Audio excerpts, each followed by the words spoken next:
Chakuala kumulirwa olwo Yesu adde ku nsi zuukuka bulira enjiri ebuna amawanga chakuala kumulirwa olwo Yesu adde ku nsi.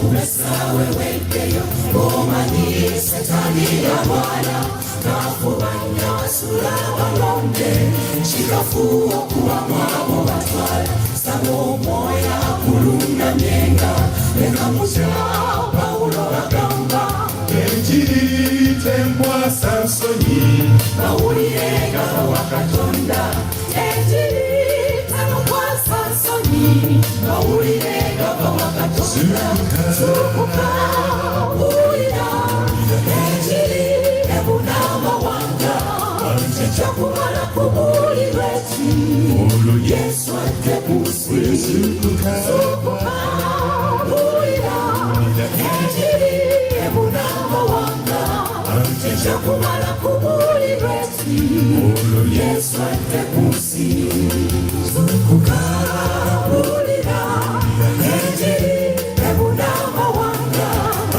chakumala kubulirwa olwo Yesu adde ku nsi.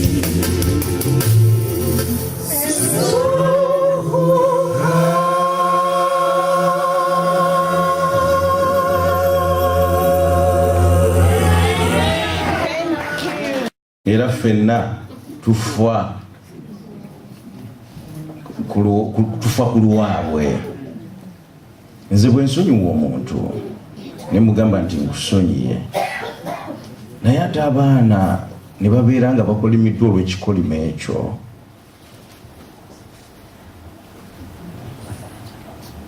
ntema abaana b'olizaala bonna ne babeera balema, obeera awo osonyiye? Abuuza, obeera osonyiye?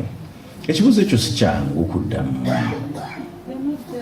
si kyangu kuddamu, kubanga lwaki Katonda bw'abanga ye muyinza wa byonna, Katonda bw'abanga wakwagala, Katonda bw'abanga asonyiwa, lwaki teyasonyiwa?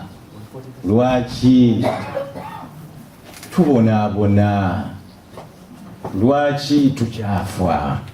Ekibuuzo kino kyetaaga okunyonyola okugenda ewala, naye njagala okubategeeza mu bigambo ebitonotono nti Katonda yasonyiwa, era naffe atugamba nti mu kusonyiwa okwaffe tusonyiwenga emirundi 7, emirundi emeka?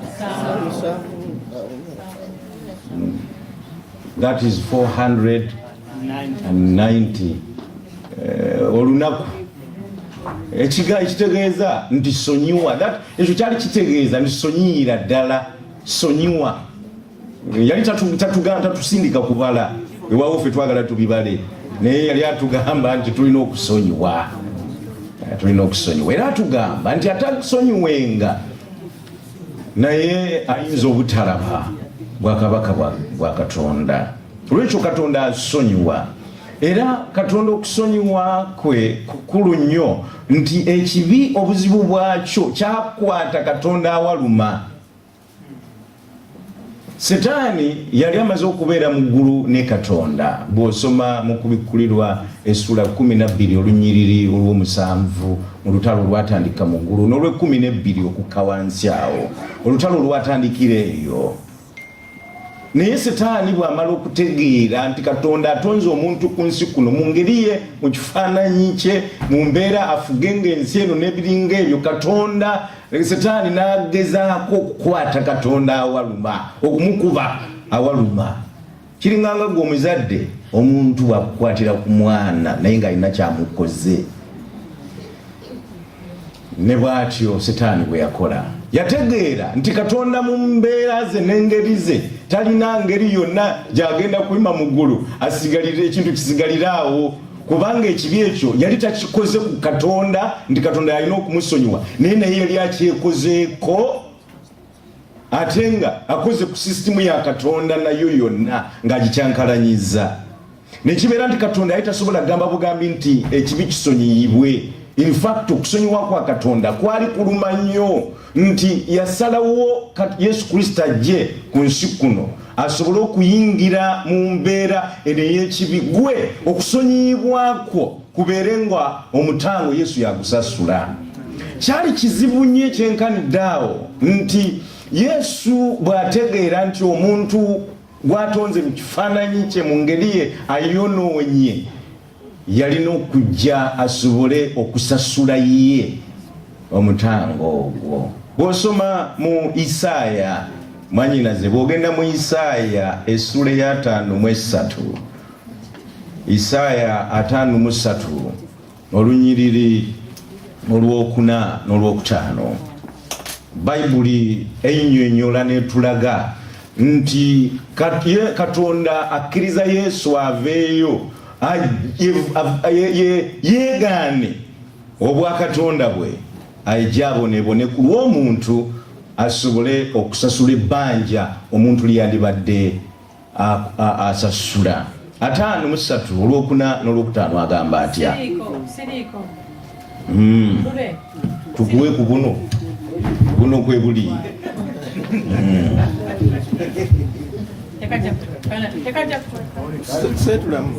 So, katuuse sebo. Okay, sebo gambia ni Isaaya meka sebo. Isaaya 53 olw'okuna n'olw'okutaano. Agamba mazima yeetikka obuyinike bwaffe n'asitula ennaku zaffe naye twamulowooza nga yakubibwa yafumitibwa Katonda n'abonyaabonyezebwa naye yafumitibwa olw'okusobya kwaffe yabetentebwa olw'obutali butuukirivu bwaffe okubonyezebwa okw'emirembe kwaffe gyaffe kwali ku ye era emiggo gye gyegituwonya. Kagezaako okunywesa eyo bw'ogisoma yonna eri ku kubonaabona kwa Kristo ng'azze ku lw'omuntu. Nina kasitole ke bampa baali baluganda babiri naye nga kino ekikulu kino kyali kizibuzibu nga kiza emisango nga kiswaza amakaago. Nekizuulibwa nti yalina omusango gwe yali akoze ogw'amaanyi ennyo nti gwali teguleeta kivume ku maka naye gwali gwakumumalawo kumpi obulamu bwe. Kigambibwa nti ebyembi muganda we omuto yali yasoma kiri nga kiganye, yasoma nnyo n'atuuka ku ddaala ery'obulamuzi. Baleeta omusango gw'ekiganda kye nga yali mu ntebeko olwo nekimutunuulira kyo nekirowooza kubanga kyakuzibwa bwe kityo nti yawo nagenda kunsonyiwa ye lwaki tansonyiwa nga tuli bbanda emu. Naye amateeka gali tegamukkiriza, yamusalira omusango ng'amateeka bwe gali naye omusajja oli n'atandika okukaaba n'agamba nti gwe muganda wange. Naye bw'amala okumuwa sentence full n'ajjamu ebyambalo by'obulamuzi n'agenda n'akwata ekifo ky'omusajja ono. Ekibonerezo ekyo kye yali asomye n'agamba nti nze kangende nsaabinga esentensi eno. Kale Yesu Kristo naye bw'atyo bwe yakola nti yatuwagala nnyo ekyenkaniddeawo nti mu kifo ky'okuleka omuntu agende mu kubonaabona n'okusasula ekyo kyali tasobola in fact kusasula, yajja ne yeetikka byonna alyoke asonyiwe ebyonoono byo n'ebyange. Olw'ekyo asonyiwa era afaayo.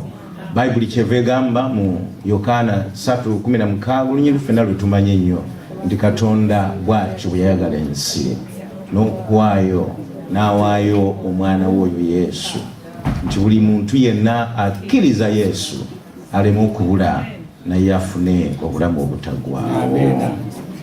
Ono agenda mu maaso n'agamba nti batugaana okukola ku Ssabbiiti naye abasumba bakola ddi? kubanga balabika nga abasasulwa okusumba abantu ate nga ne kusaba ekibakola.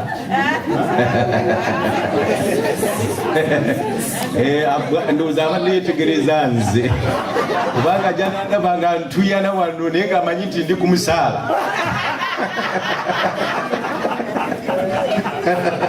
N'agamba nti gwe sabiti ogikuuma ddi musumba wange.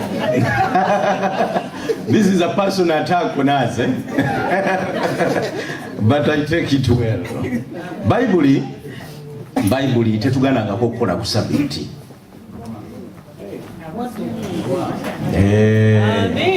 Bible tetuganangako kukola ku sabiti. Katugende mu lunyiriri lwaffe olwa sabiti. Omuadventist ompulirize bulungi.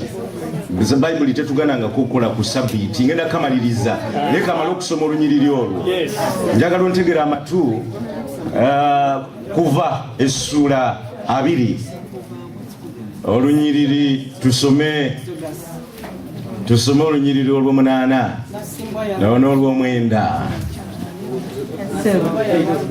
Njagala osirikirire, jjukira kansabe tusirikirire tuwulirize kino kubanga ndabika nkutaawaluma. Mwabadde mulowooza nti munyigiriza omusumba naye omusumba akakomezaawo ng'akugamba nti Bayibuli tetugaanangako kukola ku lunaku lwa sabbiiti. Agamba atya? Jjukira olunaku olwa sabbiiti okulutukuzanga. Yes, remember the Sabbath day to keep it holy. Genda maaso. Ennaku omukaaga 6 days thou shall labor. Okolanga emirimu gyo gyonna. Naye olunaku olw'omusanvu ye sabbiiti eri Mukama Katonda wo. Komaawo agambye nti munaku mukaaga okolanga ki? Emirimu gyo gyonna. Katonda kyatugaana okukola gye mirimu gyaffe ku lunaku olwaki? Tuli ffenna.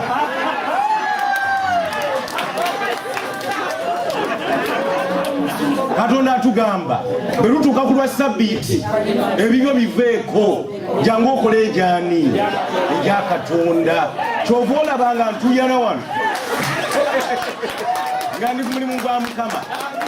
Amiina. Era atugamba nti bw'olabanga n'ente eyo oba ndiga oba kiki ng'eguddeyo genda ogiggyeyo owonye obulamu. Abadiventi tulina sabbiiti gye tukuuma naye nga tetugitegeera. Waliwo lwengenda okujja wano ndowooza njigirizeeko ku nkuuma ya sabbiiti entuufu. Mukama abampera omukisaawo. Ono alina akalala kagamba. Yes, Pastor. Furthermore, we work 5 days in a week like you. We don't work on Sabbath. All of us come to church. Amen. Can I ask a question, sir? Okay. Buuza mwanyinaze buuza. Ogambye nti Katonda tatugaanangako kukola ku sabbiiti, atugaana kukola byaffe ku sabbiiti. kati omusumba bw'aba asumba ku sabbiiti asasulibwa oba ebeera voluntary work? Njabo saakugambye nti tetukola. Yes, tukola. Naye Bayibuli etugamba nti mukole ejaani egya Mukama. Oba osasulwa oba tosasulwa akugambye genda okole ejaani egya Mukama. So this issue is not about payment or what, it's about work. Atugamba mugende mukole. Kyova olaba nti mwazze nammwe ne mukola wali ne muliisa abagenyi baffe naffe ne mutuliisa. Si mulimu ogwo naye mulimu gwani?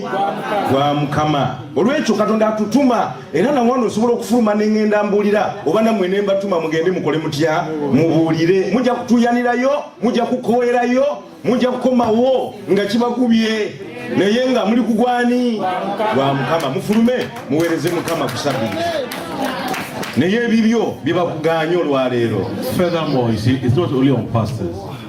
Assuming that you have Seventh-day Adventist University and there are students there, okay? You are the boarding house, the kitchen staff.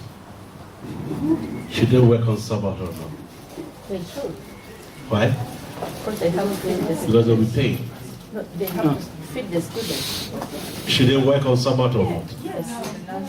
In all the Adventist hospitals in the world, should the doctors work on Sabbath? Yes. Why? Because they're saving people's lives. Would they be paid? Yes. Okay. So in the Seventh-day Adventist system, just like Christ went to the farm on Sabbath day to heal the sick and those who he was accused that he has taken the corn and eating it. Then he said the Sabbath was made for man. In other words, the Sabbath's main purpose is for mission. Anything that goes with mission, anything that deals with salvation, that's what all of us, whether you are paid or not, all of us unitedly need to do. Somebody may be driving red bus on the street. He's not allowed to work on Sabbath, but somebody may be driving the president in Uganda to go on mission in the same driving. But because the other one, the motive of the other one is on mission, the Lord permits that person to do the work of the Lord as been explained by Pastor. Amen. Thank you. Ambagiremu katona abatategedde omusumba byabadagamba nti yes omulimu gwe tuweereddwa okukola bwe tuba nga tuweereza Mukama mu bufunze omusumba kyabadde agamba nti nno tusobola okukola kati ngaabo mu malwaliro gaffe agaba Seventh Adventist oba abakola mu fumbiro mu masomero gaffe already aga institution tusaanidde okukola naye motive ekigendererwa kyaffe kyakubeera nti tuba tuweerezaani Mukama katugendera ekyo kyetaaga kugogola mu Adventi mu nkwata ya Sabbiiti. By the way, bwe tutegeera Sabbiiti tuwona bingi nnyo, naye kijja kuba kya lunaku lulala. Ngezezaako okuddamu ono nga bwe yabuuzizza. Agenda mu maaso n'abuuza nti Abadventi ffekka ffe tuliraba Katonda oba waliwo abakristaayo abalala abaliraba Katonda? Nti Abadventi ffekka ffe tuliraba Katonda oba waliyo abalala abaliraba Katonda? By the way, kanjogere kino ffenna nga tuwulira kyangu nnyo okubeera Omuadventist ne ku lukalala lw'ekkanisa naye nga toli ku mugendo ogugenda mu ggulu. Teweebalanga nti olw'okubanga oli Muadventist ogenda luddawa eyo lebo kubanga waliyo Abadventist bangi abalala nga balindiriraani Mukama waffe era nga bagezaako nga bwe basobola okumunoonya. Naye Bayibuli etukakasa ne tutegeeza nti obulokozi bwaffe buli mu Kristo Yesu. Buli mwani mu Kristo Yesu. Nze ndi Muadventist si lwakuba nti ekibiina kino Abadventist bagenda kyonna kukitwala nti bwoyinyira wano. Ndi Muadventist kubanga ndowooza nti Obwadventist bwe bukyasinze okunnyonnyola n'okunteekateeka ku musingi gwa Bayibuli nga ndindirira Yesu. Naye ku kibiina ekyabo abateekebwateekebwa abangi bamaze okubatizibwa mu mbatizi bw'entuufu, abo abamulindira batambula ng'ebiragiro bwe bigamba, mu abo kwe kuli abo ate abali ebweru eyo nga gye bali eyo naye nga nabo Katonda abamanyi era nga bakutuuka luddawa mu ggulu. Kyova osoma Yokaana 10:16 Bayibuli nekugamba nti yes nina n'endiga zange wabweru eyo gwe tozimanyi. Lwekyo totambulanga n'otandika okutuna ng'olonda mbu bano bagenda mu ggulu bano tebagenda. Katonda yekka yamanya abagenda wa. Naye nga n'abamu bosisinkanayo ku street oyinza okwewuunya nti tutuuseeyo n'ogamba nti ate ng'oyiseewa naye nga nabo batuuse mu ggulu. So nze kinfuula Obwadventist kyekyo nti ndi mu kanisa eno kubanga ndowooza nti eri ku Bayibuli. Sola scriptura abagundi bwe tugamba bano ba theologian, sola scriptura nti tugezaako okugoberera Bayibuli nga bwegamba, kitali muno tokireeta. Era tutambulira mu kisinde kyani kya Yesu. That's what makes me an Adventist, and that's why I go places bringing people back to the word. Abantu bakomewo ku kigambo kya Katonda. Ebyembi ndi tulina n'abamu ababatizibwa mu kanisa yange naye nga bali ku mugendo bavayo Misiri, naye nga Misiri bajja nayo.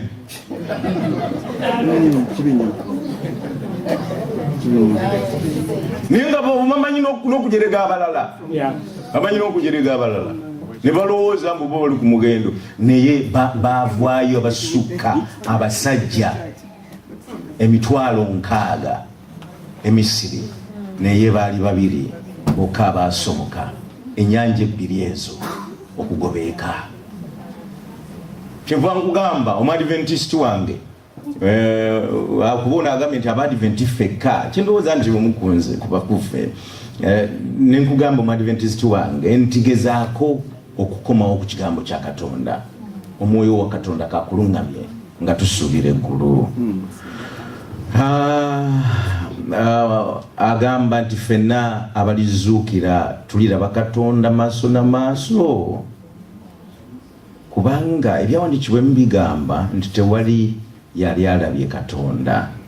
Kituufu Musa yekkayo yagezaako okusemberera, naye bamukweka, teyamulaba bulungi. Ekibi kyatukweka amaaso ga Katonda, ate nga kyali kisa, kubanga Katonda singa tumulaba mu mbeera eno tuyinza obutamalaako, naye olw'ekisa kya Katonda n'atukweka amaaso ge tulyoke tumale okwambazibwa, olwo tulyoke tumulabe maaso n'amaaso. Naye bw'osoma Bayibuli etuwa essuubi, mu byawandiikibwa ebiwerako etuwa essuubi ntugenda kumulaba maaso n'amaaso. Bw'alibanga amaze okujja nga omubiri guno gumaze okuteekako obutafa, Yesu ne Katonda tugenda kusisinkana, tugenda kulabagana amaaso n'amaaso. Yokaana ebbaluwa 1 John baluwa esooka essula 3 olunywa 2 atukakasa ebigambo ebyo. Agamba atya: abaagalwa, kaakano tuli baana ba Katonda, so tekinnalabikisibwa kye tuliba. Tumanyi nti bw'alirabisibwa tulifaanana nga ye, kubanga tulimulaba nga bw'ali. Weewaawo, tugenda kumulaba nga bw'ali atya? Nga bw'ali. Ekiseera ekyo kijja. Ekibuuzo ekisembayo kirimu kigamba nti Musa ye yawandiika Tawuleti, si bwe buli? Era Tawuleti yerimu ne lubereberye, si bwe buli? Mwe mulimu obutonzi n'ekibi n'ebiringa ebyo. Naye Musa tumusanga mu kitabo kya Kuva luvannyuma nnyo nga awandiika ebyo ebyaliwo ng'alinga ng'eyaliwo. Omuwandiisi ono kyava abuuza nti Musa ebyo yabimanya atya? Si byambo. Njagala okugaziya ekibuuzo kino nti Musa si yeyeka, ne Katonda mu nteekateeka ey'okubikkula ekigambo kye, in his revelation, abikkula ekigambo kye nti si Musa yekka yalaba ebyo ebyaliwo, naye waliwo n'abalala be yalaga ebigenda okubaawo. Nti bw'ojja mu kitabo kya Danyeri n'ogenda mu kitabo kya kubikkulirwa, Katonda agezaako okukulaga n'ebyo ebiribaawo nga tebinabaawo. Ate mwattu abiragira ddala exactly nti bigenda okutuukirira nga byebyo ddala tekulina tonyeze akabuzeeko. That is how precise God can be. Olwekyo obanga asobola okutulaga eby'omu maaso era kisobokera ddala bulungi nnyo n'ebyemabega akyayinza okukola ki mu kimu ku bitabo ebyera ebisinga okutulaga eby'omu maaso mu ssula ey'okubiri eya Danyeri olunyiriri 47 lutulaga nti Katonda asobola okubikkula ebyekwesi. Katonda asobola okutulaga bye tutalaba n'amaaso. Kyova olaba nti bannabbi abatwala ne balaba eby'eggulu era abakomyawo ne balaba bye batalabanga n'ebyo ebyaliwo basobola okubiraba. Oyo ye Katonda gwe tusinza. Agamba atya mu lunyiriri olwo? Kabaka n'addamu Danyeri n'ayogera nti mazima Katonda wammwe ye Katonda w'abakatonda era ye Mukama w'abakabaka era ye mubikkuzi w'ebyama kubanga oyinzizza okubikkula ekyama ekyo. Lwali lumu nga kabaka ayitibwa Nebukadneza alota ekirooto ekyamweraliikiriza kyamutabula nnyo nti yateeka etteeka nti abagezigezi bakimubuulire naye ng'ate yakyerabidde. Ne bamugamba nti singa okitubuulidde nga oyagala tukinnyonyole kiteeke mu maaso kireeto kyanje wano ffe tujja kukubuulira amakulu gaakyo kubanga twakuguka mu ebyo. Naye ng'abagamba nti njagala mumbuulire kye naloose kuba nakyerabidde. Ate mumbuulire n'amakulu gaakyo kubanga nakyerabidde nnyo naye kineeraliikiriza. Ne bagamba nekyoteesa tekiriiyo. N'agamba nti mbasasula wano bulijjo nga muŋŋamba ndi mumanyi okubikkula n'ebitalabika. N'agamba bulijjo muŋŋamba nti mwe ebyama mubimanyi kati ki mu mutwe gwange kyabuze mukimbuulire ekyo kye nalowoozezza kye naloose kubanga nze sikyebaka tulo. Ne balemwa. N'agamba nti mmwe kati esente zange tezikyafuluma kubanga mbategedde. N'abasalira ogw'okufa bonna abagezigezi b'e Babuloni. Kyali kibi nti n'obwana bwaffe obwagendayo mu bunyage bwali bwakulugenderamu. Naye ne bujjukira nti waliwo Katonda yabikkulira Musa. Waliwo Katonda abikkula ebyama. Ne bugamba nti tugende tusabe kubanga tumanyi nti Katonda addamu okusaba. Obwana buno bwali busatu Danyeri n'abwegattako n'abuyita n'abugamba nti bagenda kututta. Naye weewaawo tuli wano nga Katonda alinga ng'eyatuvaamu naye akyali mulamu. Oyo eyatuleeta wano akyali naffe. Tugende tumwegayirire atulage ekyabadde ku bwongo bw'omusajja ono ate atulage n'amakulu gaakyo. Bayibuli ennyonnyola nti oluvannyuma lw'ekiro Katonda n'addamu okusaba kw'abaana bano. Danyeri n'alootera ddala ekirooto kabaka kye yaloota era n'avaayo nga n'amakulu agalina n'ajja n'agamubuulira n'amugamba nti sebo kabaka wali weebase naye ojjukiramu katonotono naye kino kyekirooto kye waloota bwoti si kyekyo sebo. N'agamba nti yes kati onzijukiza. N'agamba naye ekyo si kirooto bulooto. Gano ge makulu gaakyo. Amakulu g'ekirooto ekyo gagenze gatuukirira n'olwaleero. By the way, naliwa kukyongerako ku lunaku lwa Sunday nyini kigaana gagenze gatuukira nti olwaleero ekirooto ekyo ebyafaayo bikikakasizza nti twava ku mutwe ogwa zaabu omusajja we yalootera ne tujja nga tukkirira paka olwaleero nga tuli ku bugere. Kye tulinze kiri kimu lyejjinja eritaatembo erigenda okutemebwa awatali ngalo okujja okumalawo ensi eno. Kyenva kugamba nti obanga kiri kyatuukirira in its exactness Mukama bw'alaga ensonga ebeera nkakafu. Mukwano gwange ensi eno ejja kuggwawo lumu ate ng'egenderera tugiraba. Kabaka bwe bamala okumutegeeza ekirooto n'amakulu kyava ayogera ebigambo ebyo n'agamba nti ntegere ddala nti waliyo Katonda oyo abikkula ebyama. Ebyo ebyekwese n'abijjayo. Kyenva nkutegeeza olwaleero nti Mukama gwe tusinza talina kimulema. Y'oyo muyinza wa byonna gwe nsaba akumpera omukisa olwaleero. Abayimbi batwongere. Amiina.